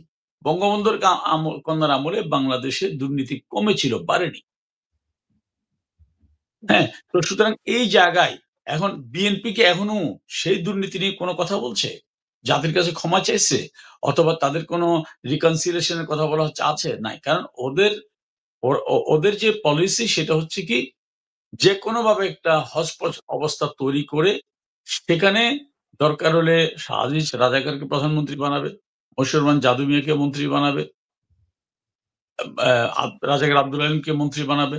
আবার প্রয়োজনে আরেকজন মতিয়ার রহমান নিজামীর গাড়িতে পতাকা দিবে, তাদের ক্ষমতা চাই। সেই ক্ষমতার জন্য তারা যেকোনো কিছুই করতে পারে। এটা হচ্ছে বিএনপির রাজনীতি। জি, জি। নিজুম মজুমদার এমনি ১৩ তারিখ কে কেন্দ্র করে আমি দেখেছি যে আওয়ামী লীগের একেবারে তৃণমূলের কর্মীরা সাংঘাতিক রকমের উজ্জীবিত। এখানে একজন একটা মন্তব্যও করেছেন যে আপনি কোথাও বলেছেন যে বিজয় সুনিশ্চিত এবং পরবর্তী করণীয় সম্পর্কে কিছু বিষয় আপনার কাছে জানতে চায়। আহ, কোনটার করণীয় জানতে, সরি আমি আমি আমি বুঝিনি না, প্রশ্নটা। মানে আপনি বলেছেন যে আপনাদের মানে আওয়ামী লীগের বিজয় সুনিশ্চিত। বিজয় পরবর্তী করণীয় কি, কি আছে? সেই বিষয়গুলি সম্পর্কে তারা এক ধরনের দিক নির্দেশনা বা করণীয় সম্পর্কে দেখেন জানতে সুলতান আপা, আমি আপনাকে বিজয় একটা কথা আমি তো বলি। হ্যাঁ, আমি আমি বিজয় বুঝতে কথাটা পেরেছি। সুনিশ্চিত হলো আমি তো এটাই বুঝলাম না। আহ, আচ্ছা, বিজয় কিভাবে সুনিশ্চিত হলো সেটা হচ্ছে, আমি আপনাকে কয়েকটা চিত্র দেখাই। হ্যাঁ, যখনই মানে দেখেন, ইতিহাস এখানে প্রাসঙ্গিক একটা ব্যাপার। হ্যাঁ, আহ, বঙ্গবন্ধুকে আহ, পুরো সপরিবারে হত্যা করা হয়েছে। সপরিবারে হত্যা করার পর দীর্ঘ ২১ বছর ধরে কি বলে এসেছে, এমনকি বঙ্গবন্ধুর খুনি বলেছে যে যদি বাংলাদেশ আওয়ামী লীগ আবার ক্ষমতায় আসে তাহলে তার হাতের তালুতে নাকি পশম উঠবে। এবং আজকের যে এনসিপি আর তখনকার ফ্রিডম পার্টি, আমি জানি না ওই ৮০ দশকের ফ্রিডম পার্টির কর্মকাণ্ড আপনি কতটুকু ফলো করেছেন বা কতটুকু দেখেছেন। আমার যতদূর মনে পড়ে আর কি, সেটা হচ্ছে যে এই ফ্রিডম পার্টি, এখন এনসিপির যে ভূমিকা, ফ্রিডম পার্টি ওই একই কাজই করেছে। আওয়ামী লীগের ক্ষমতায় আসাটা আরো দ্রুত হতো যদি না ওই সময় এরশাদ ৯ বছর বা ১০ বছর ক্যাপচার করে না থাকতো। আর ৯১-এ তো আমি বলবো যে স্লাইটলি মিসড আসলে। হ্যাঁ, তো আমি যদি ওই ইতিহাসের ওই ডেজাভু অংশ, ডেজাভু অর্থ এরকম যে আগে যেন কোথায় দেখেছি, আমি শুধু সুনিশ্চিত না, আমি আপনাকে একটা টাইম ফ্রেম বলে দিতে পারবো সুলতানা আপা, যে this is the time frame এবং এই টাইম ফ্রেমে আমরা ক্ষমতায় আসবো। হ্যাঁ, আমি আপনাকে এটা বলতে পারবো, এই কারণে বলতে পারবো, একটা দেশ সম্মিলিতভাবে তো এইভাবে পরাজিত হতে পারে না। হ্যাঁ, আপনি জয় বাংলা বলতে পারবেন না, আপনাকে ঘরে থাকতে দিবে না। কালকে এক জায়গাতে গেছি, তিনি বলেছেন ভাই আমার নামে ৪টা মামলা হয়েছে। কেন ৪টা মামলা হয়েছে? বলে ৪টা মামলা এই কারণে হয়েছে যে আমার এক বন্ধু এরকম রাজনীতিবিদ ছিলেন। তো আমি কয়েকবার, আমার স্কুল বন্ধু কয়েকবার আড্ডা দিতে দেখেছে। তো তার নামে মামলাটা এইভাবে হয়েছে, এই অমুকরে দেখছি না ওর সাথে আড্ডা দিতে, দে নামটা ঢুকাইয়া দে। তো এইভাবে হাজার হাজার মানুষের নামে মামলা হয়েছে, যে অনেকটা এমন যে ১৯৪৬ সালের গান্ধীর ছাগল চুরির মামলা আপনাকে ২০২৫ সালে এসে দিয়েছে, খালি বলেছে যে খালি একটু ধরায়া দেন কেমনে ছাগলটা চুরি করেছি। তো আলটিমেটলি এই অবস্থা যদি একটা দেশের চলতে থাকে, আপনি আওয়ামী লীগের নেতা কর্মীদের কথা বাদ দেন, সাংগঠনিক ভাবে তারা নামতে পারে, তাদেরকে এই করছে সেই করছে, সাধারণ মানুষ কি আজকে কোনো কথা বলতে পারে? আমার পরিচিত একজনকে আমি বই কিনতে পাঠিয়েছি বাতিঘরে, নামটা বলেই আপনাকে, বাতিঘরে ওই যে নিষিদ্ধ জিনিস যেভাবে মোড়ক করে দেয় না, একেবারে পেঁচা ভাই, বামে ডানে তাকাইবেন না, সোজা হাঁটা ধরবেন বই নিয়ে, তাকে একেবারে পুরো প্যাচ মেরে বই দিয়ে দিয়েছে। সবগুলা বই হচ্ছে মুক্তিযুদ্ধের বই। বলে ভাই এভাবে প্যাকেট করলেন কেন? এভাবে প্যাকেট না করলে যদি ওদেরকে এসে ধরে যে মুক্তিযুদ্ধের মুক্তিযুদ্ধের মুক্তিযুদ্ধের বই বিক্রি করেছে এটার জন্য যদি বাতিঘরকে ধরে। তো এরকম একটা সিচুয়েশনে, এরকম একটা সিচুয়েশনে জয় সুনিশ্চিত। এবং এটার আরো অনেক অনেক বিষয় আছে যেগুলো হয়তো আমি বলতে চাই না, কিন্তু আমি জানি যে জয় আমাদের সুনিশ্চিত। এবং এই বাংলার জীবনে এই যে ১৩ তারিখ আপনি দেখেছেন, আমি আপনাকে এর আগের সেগমেন্টেই বলেছি যে এই ১৩ তারিখ তো বাংলাদেশ আওয়ামী লীগের কোনো কর্মসূচি না। এটা আরেকটা ভুল একটা ধারণা। হ্যাঁ, ৭ই মার্চ, তারপরে হচ্ছে যে আপনার এর আগে যে বাংলাদেশ আওয়ামী লীগের ঐতিহাসিক দিনগুলো আছে, ১৯৬৬ সালের ৬ দফা, গণ অভ্যুত্থান, এগুলো কি সব আওয়ামী লীগের ডেট, আওয়ামী লীগের ডাকা সমাবেশের তারিখ বা ঘটনার তারিখ? এগুলো তো মানুষ এগুলোকে ঐতিহাসিক ঘটনা বানিয়েছে। বাংলাদেশের মানুষকে আপনি পৃথিবীর কোন ইতিহাসে দেখেছেন যে এই ধরনের একটা ঘটনা ঘটার ১ মাসের মাথাতে, ১ মাস, 1 মান্থের মাথাতে মানুষ বলা শুরু করেছে আগেই ভালো ছিলাম? ওরা আমাদেরকে উদাহরণ দিয়েছে কি? রেজা শাহ পাহলভী। ওরা আমাদেরকে উদাহরণ দিয়েছে কি? সাদ্দাম হোসেন, গাদ্দাফি, তাদের পরিণতির কথা, তিউনিসিয়ার কথা আমাদেরকে উদাহরণ দিয়েছে। তারপর আপনার হুসনে মুবারকের কথা আমরা বলেছি, নানান ধরনের কথাবার্তা আমাদেরকে সেই সময় উদাহরণ দিয়েছে। তো তারা আমাদেরকে ইদি আমিনের কথা বলেছে। তো আলটিমেটলি এই যে ল্যান্ডস্কেপ সুলতান আপা, আমেরিকার যে মেজারমেন্ট, আমেরিকার ধারণা ছিল যে তারা একটা গাদ্দাফি স্টাইল তৈরি করবে, কিন্তু বাংলাদেশের যে ল্যান্ডস্কেপের মেজারমেন্ট, এইটা বুঝতে তাদের কষ্ট হয়েছে যে ওই আমেরিকান যে বাবুটি ওই একটু কষ্ট করে বাংলাদেশি রেস্টুরেন্টে যায় খেতে, ওই যে ভাতটা যে তৈরি করে বা ভাত যে উৎপন্ন করে সে কৃষক, সে আওয়ামী লীগেরই আসলে। ওই যে রাস্তা দিয়ে হাঁটে, যে রিক্সাতে যদি তাদের একটু মনে হয় যে একটু রিক্সাতে চড়ি, ওটা আওয়ামী লীগেরই আসলে। ওরা এখন বোঝা শুরু করেছে যে ওই শাহজাহানপুরের তাদের যে এমবেসি, তার আশেপাশে থেকে শুধু আওয়ামী লীগেরই আওয়াজ, সোদাগন্ধ বলি না, মাটির সোদাগন্ধ, এই মাটির সোদাগন্ধ আওয়ামী লীগের কথাই বলে। আচ্ছা, আওয়ামী লীগকে ছাড়া, এগুলো সব ভাবের কথা বাদ দিলাম আমি, আওয়ামী লীগকে ছাড়া বাংলাদেশের রাজনীতি, আপনি যত বড় আপনি আওয়ামী লীগ বিরোধী হন না কেন, আপনি কল্পনা করতে পারবেন? সো আওয়ামী লীগ ফিরবে, আওয়ামী লীগকে তার ফিরতে হবে এই মানুষের জন্য, মানুষ ফেরাবে। রহমান ভাই একটা কথা বলে, যে কথাটা আমি বারবার কোট করি, আমাদের মন্ত্রী, এমপি, বয়োজ্যেষ্ঠ রাজনীতিবিদ, তিনি বলেছেন যেই সাপে ছোবল মেরেছে ওই সাপেই আপনার বিষ নামাবে। যেই জনগণ, যে জনগণের কথা ওরা বলছে, ওই জনগণই ক্ষমতায় আনবে। যে সেনাবাহিনীর কথা বলছেন বা যা যা ষড়যন্ত্র বলছেন, এগুলো আপনার চোখেই আপনি দেখবেন, ওদিন আপনি আমাকে ডাক দিয়ে বলবেন যে আপনি তো এই কথা বলেছেন। শোনেন, বাংলাদেশ আওয়ামী লীগের যে প্রাণ ভোমরা তৃণমূল, এই তৃণমূলকে তো আপনি ধ্বংস করতে পারবেন না। আমি এই 1 বছরে কত হাজার মেসেজ পেয়েছি, আর কত হাজার মেসেজ আমি এখনো পড়তে পারিনি, আর কত হাজার ইমেল পেন্ডিং আছে। আপা, তৃণমূল, আপনি জানেন এমনও তৃণমূলের কর্মী আছে যে 24 ঘন্টা না 36 ঘন্টা পর পর একবার খায়, পানি পেয়েছে, একটা অন্ধকার ঘরের ভেতরে আছে। অনেক নেতাকর্মীর নেতার ব্যাপারে তাদের কষ্ট আছে, কিন্তু জানেন ওই ফোনের ভিতরে বলছে আমার নেত্রী শেখ হাসিনা, মাইরা ফালাইলে মাইরা ফালাবে। বিশ্বাস করেন, এই ছেলেকে যদি আজকে থেকে আমি 2 বছর আগে দেখতাম, ওকে আমি বলতাম এটা কর্মী, অথচ ওর কথা নেত্রী শেখ হাসিনা, আমি যদি মরি অনেকটা সমরণের মতো, যদি মরি সব একসাথে মরবো। ওই যে আমরা যেই কর্মীদেরকে বলতাম যে নেত্রীর কাছে যাতে না আসে, আমার বড় বড় প্রাডো, বড় বড় জিপের কাছে আসতে দিতাম না, টাকা ছুঁড়ে মারতাম, নে চালাস, হ্যাঁ গায়ের গন্ধ আছে বলে মনে করি, হ্যাঁ আপনার গ্রামের কৃষক, শ্রমিক, যাদের ঘামের গন্ধে আমি নাক কুচকিয়েছি বা কুচকাতাম, ওই ঘামই আমার আওয়ামী লীগকে এখন রক্ষা করছে। এই আওয়ামী লীগের এই তৃণমূল, আপনি জানি না যে আপনি টেলিগ্রামের গ্রুপগুলোতে কখনো এসেছেন কিনা, কখনো তৃণমূলের কর্মীদের সাথে আপনার কতটুকু যোগাযোগ হয়েছে আমি জানি না। আমি মোটামুটি বলা যায় যে সারা বাংলাদেশেরই বিভিন্ন জেলাতে, বিভিন্ন ছোট ছোট জায়গাতে যে টেলিগ্রামের গ্রুপ, বিভিন্ন মানুষের সাথে যোগাযোগ, আমার একটা উপলব্ধি হয়েছে যে বাংলাদেশের সমস্ত কিছু ধ্বংস হয়ে যাবে, আওয়ামী লীগের তৃণমূল ধ্বংস হবে না। এই এক অদ্ভুত চিজ, অদ্ভুত জিনিস। আপনি হাজারো মারবেন, হাজারো কাটবেন, কোত্থেকে যেন ওই রক্ত থেকে আবার জন্ম নিবে। আপনি বিশ্বাস করতে পারেন, ও মারা যাচ্ছে, এক লোক মেরে ফেলেছে, অলরেডি ডেড, বলে জয় বাংলা। জয় বাংলা শব্দটা, এগুলো তো ভাই গল্প কথা না। আমি পেশাতে একজন ব্যারিস্টার সলিসিটর। আমার একটা আমি ব্রিটিশ নাগরিক, বাংলাদেশি নাগরিক, দুইটাই।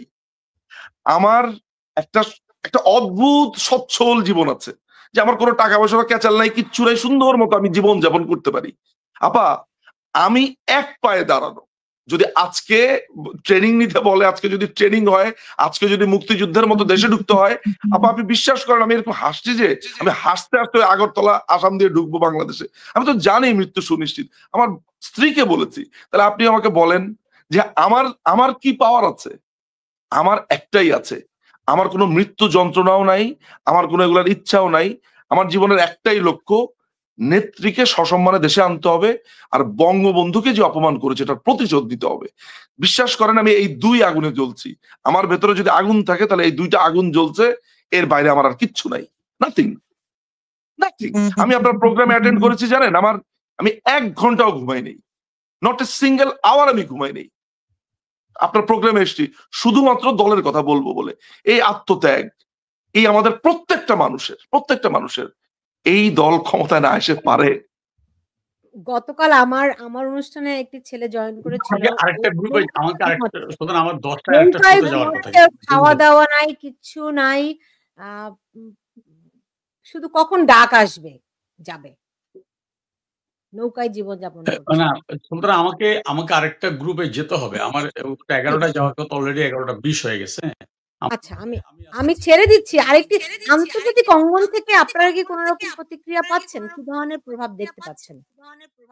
আমিনুল ইসলাম। আপনারা এটা আনমিউট তো করেন। আমি আনমিউট আছি। আমার ফোন আসতেছে বারবার ওই যে শোতে যাওয়ার জন্য। আন্তর্জাতিক অঙ্গনে আমাদের যে সামগ্রিক যে রিঅ্যাকশন, এটা কিন্তু একেবারে দিনের আলোর মতো পরিষ্কার। আমরা যতই সমালোচনা করি, একটা সময়ে ডক্টর ইউনূসের বিশ্বব্যাপী একটি মানে কি বলবো, এটা সমাদর ছিল।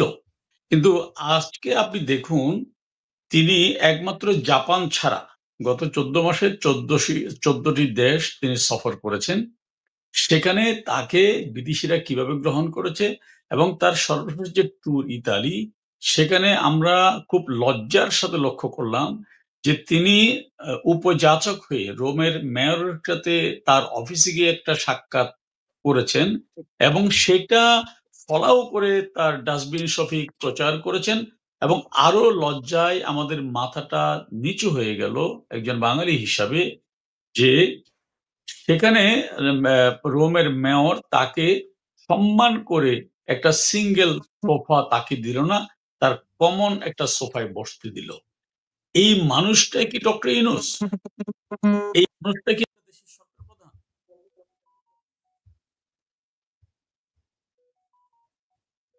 আমিন ভাইয়ের প্রচুর ফোন আসছে, বোধগম্য। হ্যাঁ, আমিন ভাই, আমি আপনাকে ছেড়ে দিব। জি, কি একটা দেশের সরকার প্রধান? এটা কি একটা দেশের সরকার প্রধান? আর আমি নিজের কথাই বলি, আমি লন্ডনে বাকিংহামে যাওয়ার পরে আমাকে মেয়র ফোন করে তার অফিসে আমি ভিজিট করতে গেলাম। আমাকে উনি উত্তরীয় পরিয়ে তার চেয়ারে বসে যে সম্মান আমার মতো একজন অধমকে দিয়েছেন, এটা তো স্বাভাবিক একটা অতিথির বিষয়। আপনার ঘরে একজন অতিথি আসলে আপনি তাকে একটা ফুল দিয়ে বরণ করেন। তাহলে এই মানুষটা শুধু নিজেকে নয়, বাংলাদেশকে বিশ্বে কোথায় নিয়ে গেছে, তার এই ট্যুর গুলো কিন্তু প্রমাণ করে যে তার ধোঁকাবাজি, তার চালাকি, তার প্রতারণা তাকে শুধু ছোট করছে না, তার পৃথিবী শুধু ছোট হয়ে আসছে না, সে বাংলাদেশকে ছোট করছে এবং অপমানিত করছে। এর জবাবও কিন্তু আগামীতে বাংলার মানুষ তাকে করুণ এবং কঠিন বিদায়ের মাধ্যমে নিবে। আপনাদের সবাইকে ধন্যবাদ। আমাকে ক্ষমা করবেন। আমি আরেকটা গ্রুপে আমাকে বারবার ফোন করতেছে, ওখানে যেতে হচ্ছে। ঠিক আছে। আপনি আপনাকে অনেক প্লিজ ধন্যবাদ আজকে আমার সঙ্গে যুক্ত হওয়ার জন্য। জি, অনেক ধন্যবাদ। নিজুম মজুমদার, আপনি আমার এই অনুষ্ঠানে একদম শুরুর দিকে ৫ই আগস্টের পরে আপনি আমার এই অনুষ্ঠানে বলেছিলেন যে সেনাপ্রধান ওয়াকারুজ্জামানকে উদ্দেশ্য নিয়ে বলেছিলেন তিনি জঙ্গি সর্দার। এখন তাকে আপনি বেঈমান বলছেন। মানে আপনি যখন তাকে জঙ্গি সর্দার বলেছিলেন, তখনও খুব বেশি সেনাপ্রধানকে নিয়ে আলাপ আলোচনা হয়নি ওই সময়টিতে। ধরেন এটি সম্ভবত অক্টোবর-নভেম্বরের দিকে আপনি বলেছিলেন। মাঝখানে কিছুদিন একটু চেপে চুপে ছিলেন হয়তো। এখন আবার তাকে আ কাঠগড়ায় দাঁড় করাচ্ছেন। তাকে বলছেন বেঈমান। কারণটি কি? সুলতান আপা, রাজনীতি করতে গেলে অনেক সময় বিষ খেয়ে বিষ হজম করতে হয়, বুঝতে পারছেন? দলীয় সাংগঠনিক কাঠামোগুলো যদিও আমার সেই হয়তোবা দায়বদ্ধতা নাই, আমি দলের একজন সমর্থকই মাত্র, তারপরেও দলের প্রতি দলের রেসপন্সিবিলিটি আমাকে ওইটা ধারণ করতে হয়। শুধু সমর্থক বলে এখন আর পার পাওয়া যায় না। ফলে ওয়াকারের ব্যাপারে দলীয় এক ধরনের ব্যাপার ছিল যে আমরা সেনাবাহিনীর ব্যাপারে সংযুক্ত থাকার ব্যাপারে একটা অলিখিতই বলবো আমি, এক ধরনের নির্দেশনা ছিল। ফলে আমি সেগুলো মেনটেন করেছি, কিন্তু সেনাবাহিনীকে আমি কখনো ক্রুশবিদ্ধ বা তীরবিদ্ধ করতে চাই না। এটা একটা সংগঠন, তো আপনি এন্ড অফ দ্য ডেতে আপনি পুলিশকে, সেনাবাহিনীকে, বিডিআর কে গালিগালাজ করে ওই এন্ড অফ দ্য ডেতে তো ওরা আপনাকে প্রোটেকশন দিবে। সেখানে খারাপ যারা আছে তাদের কথা আমরা বলতে পারি। ফলে সাংগঠনিক ভাবে বলাটাও অনুচিত, এটা আমি বুঝি। ফলে আমি সেই প্রসঙ্গে যাব না। দেখেন, ওয়াকার যে 6 তারিখে, অগাস্টের 6 তারিখে একটা ইসলামিক বিপ্লব করতে চেয়েছে, এটা আমি অনেক আগে থেকেই জানি। আমাকে যেই ব্যক্তি বলেছে আমি ওই ব্যক্তির কাছ থেকে অনুমতি এনে আপনাকে একদিন বলবো এবং প্রকাশ্যেই বলবো। এমন ব্যক্তি যে যার কথা আপনি আর চুপচাপ শুনবেন না, বলবেন যে যাক আর কি বলবো, আপনি এমন এমন এক মানুষের নাম বলেছেন, আমি আর আপনাকে কি পাল্টা জবাব দিব। সো আমি কিন্তু জেনে না বুঝে আন্তাজে কথাবার্তা বলি না আসলে সাধারণত। আমি আগে নিশ্চিত হই, একেবারে ডাইরেক্ট সোর্সের কাছে জিজ্ঞেস করি, বলি, ডিটেল জানতে চাই, পরিকল্পনা জানতে চাই, তখন আমি এসে ডেলিভারি দেই। ও যেটা চেয়েছিল, ওয়াকার যেটা চেয়েছিল সেটা হচ্ছে ওই ঘটনার পর হঠাৎ করে তার মাথাতে এসেছে, আরে দেশে সবকিছু তো বিগড়া যাচ্ছে, হচ্ছে ইসলামিক শাসন ব্যবস্থা নাই এই দেশে। এটা হচ্ছে জামাত তাকে একটা হালকা দিয়েছে যে আপনি এটা একটা ব্যবস্থা করেন। সে তো বেসিক্যালি একটা জামাতি, সিআই এর অত্যন্ত খাস লোক, মানে এটাই আমরা জানি। মোটামুটি বলা যায় জানি, যদিও আমাকে প্রমাণ জিজ্ঞেস করলে আমি আপনাকে প্রমাণ এনে দিতে পারবো না, বাট আমি আপনাকে অসংখ্য রকমের মানে আলামত আপনাকে আমি বলতে পারবো। হ্যাঁ, আলামত আর প্রমাণ তো এক জিনিস না। তো ফলে এই জন্য আমি আপনাকে একেবারে কংক্রিট বলতে পারছি না যে আমি নিশ্চিত। তো ও এটা আমি নিশ্চিত যে সে তৎকালীন সময়ে গোয়েন্দা সংস্থাগুলোকে সে মোটামুটি নির্দেশ দিয়েছিল যে এই এই সরকার গঠন টঠন যেটা হচ্ছে এটা না, এই আলেম টালেম যারা আছে, যাদেরকে মানে ওই মামুনুল তারপরে এদেরকে সে আলেম বলে মনে করে, জামাত এদের সমন্বয়। মূলত সে যে অনেক বড় চালাক একটা লোক।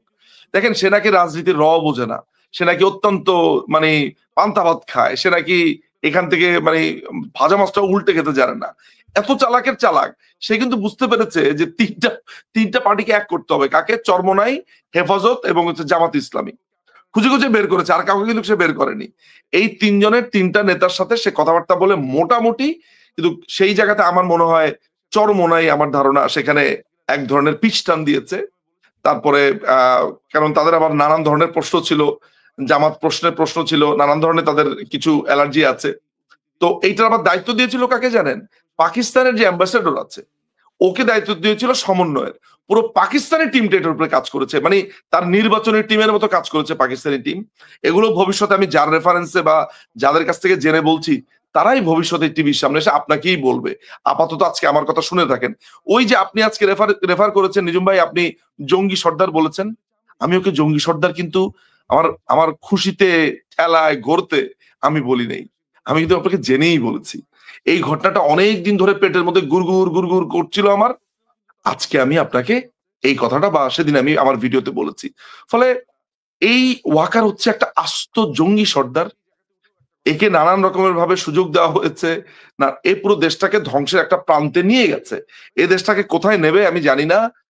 আলটিমেটলি এরও মৃত্যু হতে পারে বলে আমার ধারণা একটা ইন্টারনাল কুতে এর একটা মৃত্যু হওয়ার সম্ভাবনা আছে। আপনি জানেন যে যেই আর্মি অফিসারদের এই বিচার শুরু হয়েছে, তাদের লয়ার নিয়োগ দিতে দিচ্ছে না এই ওয়াকার। কালকে আমাকে এক স্বজন বলেছে, যাদের বিচার হচ্ছে তাদেরই এক স্বজন বলেছে যে তাদের পছন্দ মতো লয়ার নিয়োগ দিতে পারছে না, তাদেরকে দেখা করতে দিচ্ছে না। দেখা করার সময় লোকজন দাঁড়িয়ে থাকছে 5 মিনিটের জন্য। হ্যাঁ, হয়ে গেছে 5 মিনিট, হয়ে গেছে 1 মিনিট, হ্যাঁ যান, আসছেন তো, এটা নিয়ে আসছেন কেন, ওইটা নিয়ে আসছেন কেন? আমার লয়ার পছন্দ, সে লয়ার থেকে দিবে না। না, আমরা একটা লয়ার দিয়েছি। যেই লয়ারকে তারা এনেছে, সেই লয়ার তাদের এগেনস্টে কথা বলছে। এমন একটা অবস্থা। তো এই একটা অবস্থা এতদিন শুনেছি কি যে আপনার সে নাকি প্রোটেক্ট করবে, সে নাকি অ্যাটলিস্ট সেনাবাহিনীর অফিসারদেরকে সে রক্ষা করবে যাদের বিরুদ্ধে এইসব অন্যায় হচ্ছে। উল্টা তাদেরকে যাতে দ্রুত ফাঁসি দেওয়া হয়। কেন? আপনাকে আমি বলি যে জেনারেল সাইফ, যার সেনা প্রধান হওয়ার দৌড়ে তিনিও ছিলেন, এই জেনারেল সাইফকে সে জিঘাংসা কি যে যেহেতু তার সাথে জেনারেল সাইফ তখন সেনা প্রধান হওয়ার দৌড়ে ছিল, সে জেনারেল সাইফকে সে কিভাবে আপনার দমিত করার চেষ্টা করেছে। তার বাসাতে দুদক পাঠিয়েছে, তার বিরুদ্ধে মামলা করেছে, তাকে আপনার গ্রেফতারি পরোয়ানা দিয়েছে, আমি শুনেছি তাকে পিএনজি করেছে, পার্সন নন গ্রাটা করেছে। অর্থাৎ সেনাবাহিনী অবস্থায় থাকার সময় তার সাথে যেসব অফিসারের সমস্যা ছিল, অর্থাৎ ধরা যাক যে মেজর থাকা অবস্থাতে তার সাথে কারো গোলযোগ ছিল, কর্নেল থাকা অবস্থাতে কারোর সাথে মনোমালিন্য হয়েছে, প্রত্যেককে সে এখন শায়েস্তা করছে। আপনি জানেন, আমরা তো ইন্টারনাল খবর এগুলো রাখি না। সে প্রত্যেককে ধরে এই যে তার একটা মানে মোটা ফ্রেমের চশমা পরে, হ্যাঁ, আপনার মাগুর মাছের মতো ঘাটটা এত এত বড় একটা ঘাড় নিয়ে এরকম ভাবে কথা বলছে, আপনার কাছে তাকে দেখে মনে হতে পারে এ মনে হয় একটা ভদ্রলোক, মনে হয় এইভাবে কথা বলছে। একটা শয়তানের 1 নাম্বার, বদমাশের 1 নাম্বার এই মাগুর মাছটা। সো আলটিমেটলি যেটা হচ্ছে যে এর বিচার আসলে বাংলাদেশেই হতে হবে। এটা হচ্ছে একটা জামাতের প্রোডাক্ট, জামাতি, এবং সে এই দেশে একটা ইসলামিক রেভলিউশন চেয়েছে, বুঝতে পেরেছেন? এবং প্রধানমন্ত্রীকে সে কত বড় ভয়ঙ্কর, তার আবার ডায়লগ দিয়েছে, তার ডায়লগ বের হয়েছে যে আপনি আমাকে ট্রাস্ট করতে পারলেন না শেষ পর্যন্ত। সে প্রধানমন্ত্রীকে ট্রাস্ট করার কথা বলছে, অথচ সে তার সৈন্যদেরকে ছেড়ে দিয়েছে গণভবনে। 32 নম্বর, সে মানে কি ভয়ঙ্কর লেভেল চিন্তা করেন। সে যদি এমন হতো যে সে অন্যান্য দলের সাথে আলোচনা করছে, ওই সময়টাতে কি হয়েছে সে জানে না, সে কি নির্দেশ দিতে পারলো না তার আর্মির সৈন্যদেরকে যে গণভবন তুমি প্রোটেক্ট করো? আমি ওগুলোও বাদ দিলাম যে সেটা পারেনি। 32 নম্বর সে পারেনি রক্ষা করতে, 32 নম্বর সে রক্ষা করতে পারেনি। সুতরাং ওই বাড়ির মেয়েকেই তো সে বিয়ে করেছে, বাড়ির সম্পর্কযুক্ত, তার ওই সামান্যতম দায়বদ্ধতাও নেই যে এটা একটা ঐতিহাসিক বাড়ি বা আমার শ্বশুর বাড়ির অংশের, যদি এইভাবেও চিন্তা করে। তো আলটিমেটলি আসলে এগুলো বলে লাভ নাই সুলতান আপা।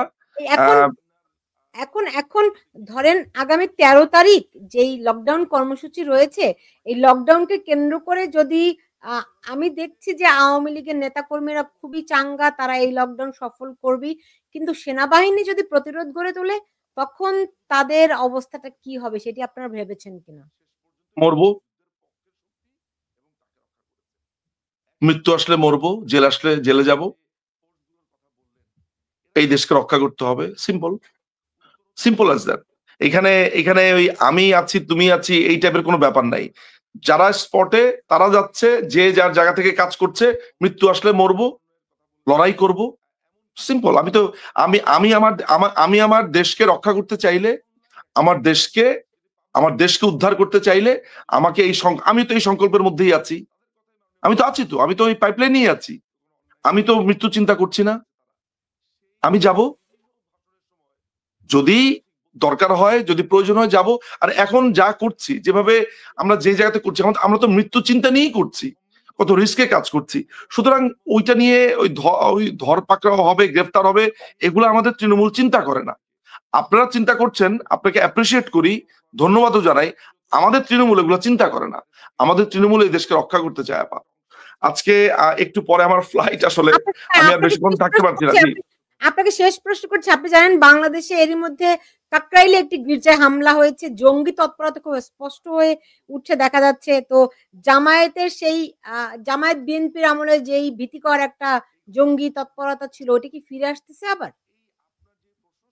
জামাত জঙ্গি তৎপরতা ফিরে আসছে বলতে আপনি 1 বছরে কি দেখলেন তাহলে? মানে এটা নতুন করতে ফেরত আসা কিছু নাই আপা। এই 1 বছরে আপনি যা দেখেছেন, সেইখানে যদি আপনি আমাকে প্রশ্ন করেন, তাহলে আমি বলবো যে জানি না, আপনি হয়তো আমার কাছে আরেকটা স্টেটমেন্ট চান। কিন্তু গত 1 বছরে আমরা যা দেখেছি, এই যে জঙ্গি, এই পুরো ঘটনাটাতে ঘটিয়েছে জঙ্গিরা। লস্করে তৈয়বার নেতা প্রকাশ্যে বলেছে যে এই 5ই অগাস্টে তাদের হিস্সা আছে, তাদের ভাগ আছে। হ্যাঁ, জামাতে ইসলামী আপনার শত আপনার জঙ্গিদেরকে ছেড়ে দিয়েছে। আপনার জসিমউদ্দিন রহমানী, এই জসিমউদ্দিন রহমানী সে ওয়াজের মধ্যে বলছে যে কারাগারে নাকি জিজ্ঞেস করতো যে হুজুর পরের উইকেটটা কার। হ্যাঁ, সে এটা প্রকাশ্যে বলছে। আর্মির লোকেরা তাকে গান স্যালুট দিয়েছে। আইএস এর পতাকা আমরা দেখতে পেয়েছি, এটাকে দমন করা হয়েছে, অর্থাৎ এটাকে লুকিয়ে রাখা হয়েছে। আমরা ঢাকা রেসিডেন্সিয়াল মডেল কলেজের মতো স্কুলে আমরা দেখেছি যে তাদের আইএস এর সেই জঙ্গিরা, ছোট ছোট বাচ্চারা বের হয়েছে। Polytechnic institute, government laboratory, Dhanmondi boys high school, হ্যাঁ, তারপরে হচ্ছে রাজু, এইসব কলেজ থেকে ছোট ছোট বাচ্চারা আইএস এর পতাকা নিয়ে মিছিল করেছে। আপনি কি এগুলো ভুলে গেছেন? এখন এটাকে হালকা একটু দমিয়ে রাখা হয়েছে, গোপন করা হয়েছে। এটা কি আমরা দেখেছি, বিবিসি কে সাক্ষাৎকার দিয়েছে আপনার হিজবুত তাহরির সেলিম, প্রচার সম্পাদক। সে বলেছে যে এই পুরা ঘটনাটাতে Hizbut Tahrir first to last পর্যন্ত ছিল। নরসিংদী কারাগার থেকে 700-800 জঙ্গি মুক্তি পেয়ে গিয়েছে। এই যে ফারাবি, অভিজিৎ রায়ের হত্যাকারী ফারাবি, তারপরে হচ্ছে যে জসিমউদ্দিন রহমানী, এই যে ব্লগার হত্যাকারী জিয়াউল, মেজর জিয়া, সবাইকে মুক্তি দিয়ে দিয়েছে। জিয়া এখন টক শো করছে, জিয়া এখন কথা বলছে। সে কোথায় জানেন? সে ডিজিএফ অফিসের পাশে। সে আপনার যে তার কিন্তু অফিস হচ্ছে খিলক্ষেতে। এই যে ডিজিএফ অফিসের যে 14 তলা বিল্ডিংটা আছে না, কায়দা করে একটা বিল্ডিং বানিয়েছে, এই বিল্ডিং এর পাশেই তার বাসা, সে ওইখানেই থাকে, তাকে এরাই প্রোটেকশন দিচ্ছে, এই সেনাবাহিনী প্রোটেকশন দিচ্ছে। জি। এই সেনাবাহিনীর মধ্যে কত হিজবুতি আছে আপনি জানেন? আপনি দেখলে মনে হবে যে আপনি রীতিমতো একটা কওমি মাদ্রাসাতে চলে এসেছেন। আপনি একদিন সেনাবাহিনীতে যাবেন। এই যে সংবাদ সম্মেলন করে, এটাকে সংবাদ সম্মেলন মনে হয়, নাকি মনে হয় যে কোনো মিলাদ শরীফ থেকে হুজুর এসেছে আপনার সংবাদ সম্মেলন করার জন্য? এগুলাকে আপনার থেকে আর্মি অফিসার মনে হয়? হ্যাঁ, এরা কি আরবি? এরা যদি এতই ধর্মপ্রবণ হয়, এত কিছু হয়, তাহলে এরা, আমি জানি না যে এই লোকগুলো কিভাবে রিক্রুটেড হয়েছে, কিভাবে এদের গ্রুমিং হয়েছে। I don't have any idea at all আসলে। হ্যাঁ, ভারতীয় সীমান্তে আমরা দেখছি ইদানিং খুব সেনা মোতায়েন হয়েছে, একটা যুদ্ধ প্রস্তুতি। ভারত কি সত্যি বাংলাদেশকে আঘাত করবে? আমি জানি না ভারত আঘাত করবে কিনা। তবে আপনি ভারতের ব্যাপারে প্রতিদিন বলছেন ভারতকে দখল করার জন্য, অ্যাটাক করার জন্য। আপনি ভারতের 7 সিস্টার্স বন্ধ করে দিবেন। আপনি ভারত না বলে আপনি বলেন যে 7 সিস্টার্স এর সাথে চুক্তি করব। আমরা 7 সিস্টার্স এর সাথে এই করতে চাই। আপনার এক্স আর্মি অফিসার বলছে 4 দিনের মধ্যে কলকাতা দখল করে নেবে। তাহলে ইন্ডিয়ান আর্মি কি বসে আঙ্গুল চুষবে? আপনার কি মনে হয়? যে এই 54 বছরে এই সেনাবাহিনী যুদ্ধ করেছে, ওদের যে ওইখানে যে কলকাতার যে অ্যাপার্টমেন্ট, ওই অ্যাপার্টমেন্টের যে কেয়ারটেকার, ওই কেয়ারটেকাররা যদি বাঁশি ফু দেয়, তাহলেই তো ধরেন এরা দৌড় মারবে। মানে আমার হিসাবে তো আর্মিও নামা লাগবে না। তো আমার অ্যাসেসমেন্ট তাই বলে। হ্যাঁ, হ্যাঁ, 54 বছরে তেল, ঘি, দেশের সমস্ত কিছু খেয়েছে, খেয়ে এই ক্ষমতা দখলে সাহায্য করেছে। একেকটা পেট দেখেছেন? আপনি ওয়াকারের ঘাড় দেখেছেন কখনো? আমি তো ওয়াকারকে দেখি না, ওয়াকারের ঘাড় দেখি। তেল, ঘি, নুন খেয়ে, রেশন ফ্রি আমার টাকা খায়, আমার ট্যাক্সের টাকায় এই বেটা খেয়ে এর ঘাড় এত বড় মোটা ঘাড় করেছে, এই মোটা ঘাড় করে দেশ দখল করেছে। হ্যাঁ, তো এরা কি, এরা দেশ দখল করবে? দেশে এত খুন হচ্ছে, খারাপই হচ্ছে, 32 নম্বর ভেঙে ফেলেছে, মানুষকে হত্যা করেছে, বসে এরা বায়োস্কোপ দেখছে। এক একটাকে দেখবেন, এদের এক একটা পেট মনে হচ্ছে পেট না, পাতিল। হ্যাঁ, বড় পাতিল আছে না, রান্না করার পাতিল। আপনার হাসি লাগতে পারে, দিস ইজ দ্য বাস্তবতা। এই যে এক একটা আসে, আপনার সংবাদ সম্মেলনে কথা বলে, আমি তাকা দেখি এদের দিকে, কোনো ফিটনেস নাই, কিচ্ছু নাই। হ্যাঁ, আছে আপনার দুনিয়া দেখলে মনে হবে যে আল্লাহর অলি চলে এসেছে সেখানে। সেনাবাহিনী অফিসার আসে নাই।